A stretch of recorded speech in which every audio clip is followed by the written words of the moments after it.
I got a message for you, Marler. Nobody cares.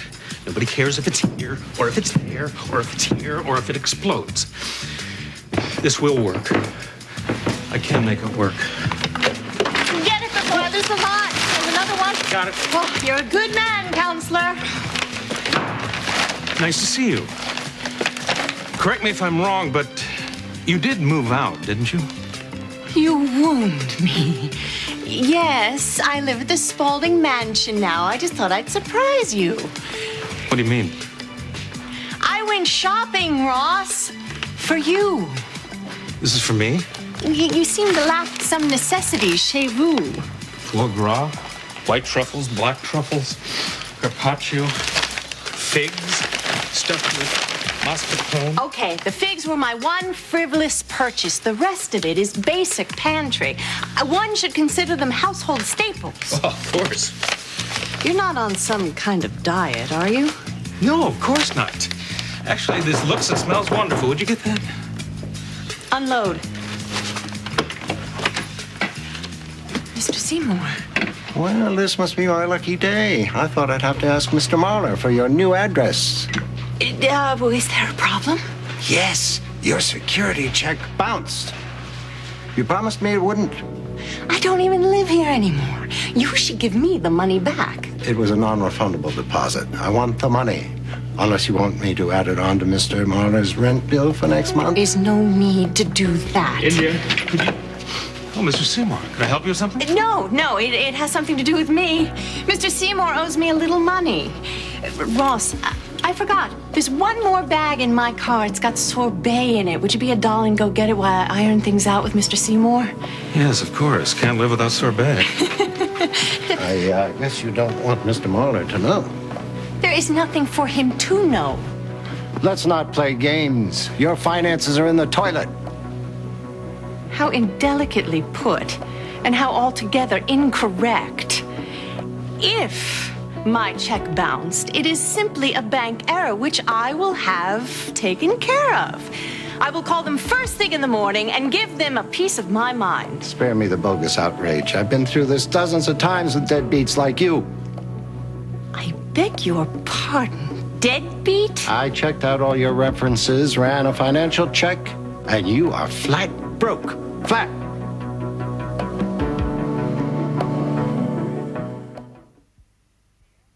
See, now, honey, what you're doing there, that just kind of defeats the purpose. No, see, my purpose is to get to work. Work schmirk.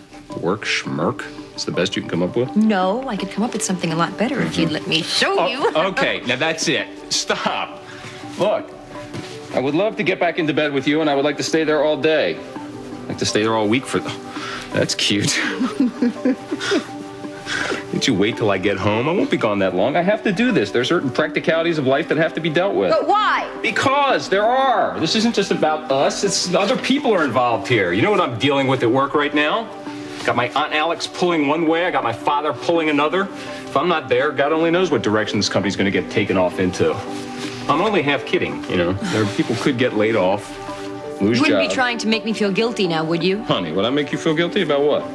About wanting to take you. Take me? Right here in our living room and then in our den and our library. Do we have a library? No, but we have boxes of books. If you want to make love in the library, it'll take me a second to unpack. Honey, you know what? I don't have a second. I have to go. I love you more than I can tell you, but I really do. All right? Don't give me a hard time. You know how Alex is when she gets in business mode. Fine. Fine. If you really are going to be saving people's jobs, if you're going to be a hero, I can certainly be the self-sacrificing heroine. Don't you have work to do? I know David's been running the office for you while you were gone, but isn't he swamped? Yes, he is swamped. I have tons of work, absolutely tons of work. Well? But I am willing to make that sacrifice to keep our home fires burning. So you think about that when you're in your big important meeting. You think about things like home fires burning and bubble baths and baby oil massages. And you should really think about that thing.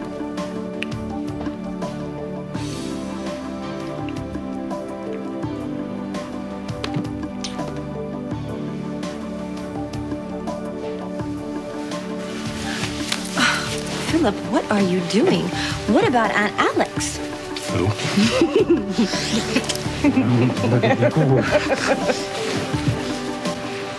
Michelle, I'm not mad at you, okay? It's just, I mean, you can't keep some things from me, all right? Especially about all this. How about Mick? And we got Danny Santos roaming around everywhere after us. What?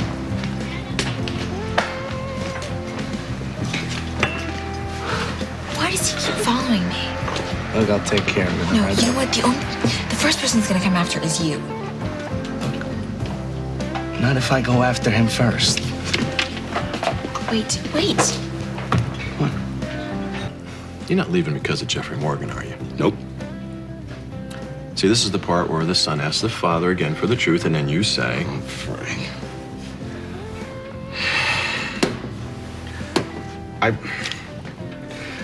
I just been having this feeling nagging me that something bad is about to happen. It's been day in, day out. And then when I made this decision to move, it was like the weight of the world was lifted off my shoulders. And it was Jenna's too. I mean, she's had the same feeling that something bad is about to happen. It's so easy to condemn her. And I can just hear all the good citizens of Springfield. Everyone's so frightened. But does anyone really get the point? Does anyone really understand what it's all about?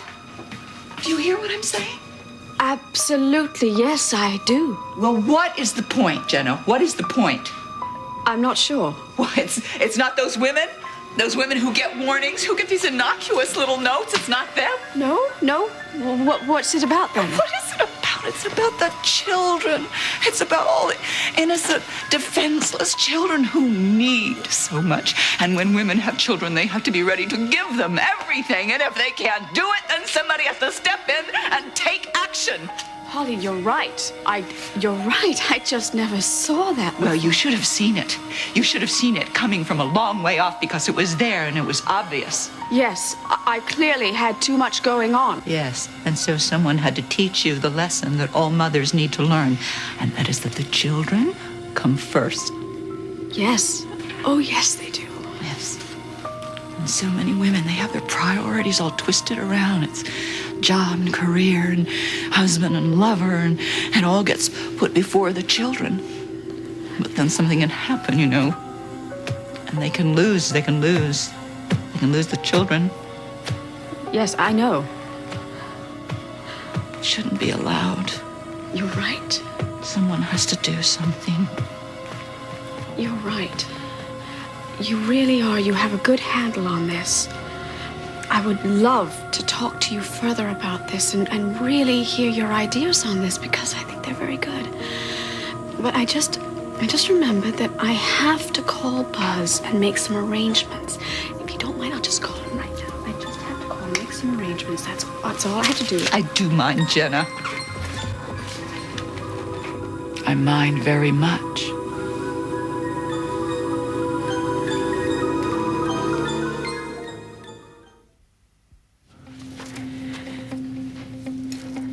Here, take this.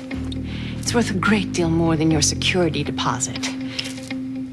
But you will mention nothing to Mr. Marlar. India, there's no bag. What? There's no other bag. We're gonna have to dine without sorbet. Did you get everything resolved? Is everything all right? Yes, everything's fine.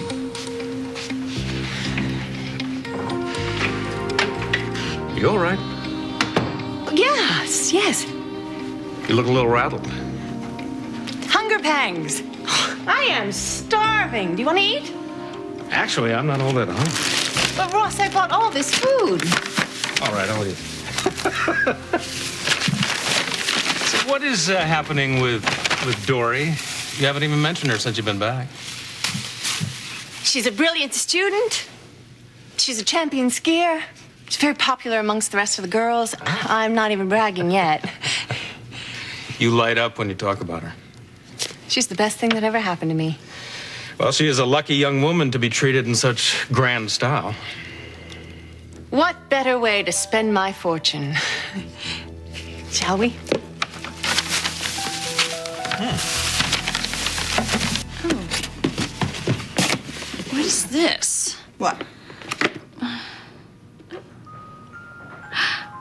It's a music box. Oh, that does take me back.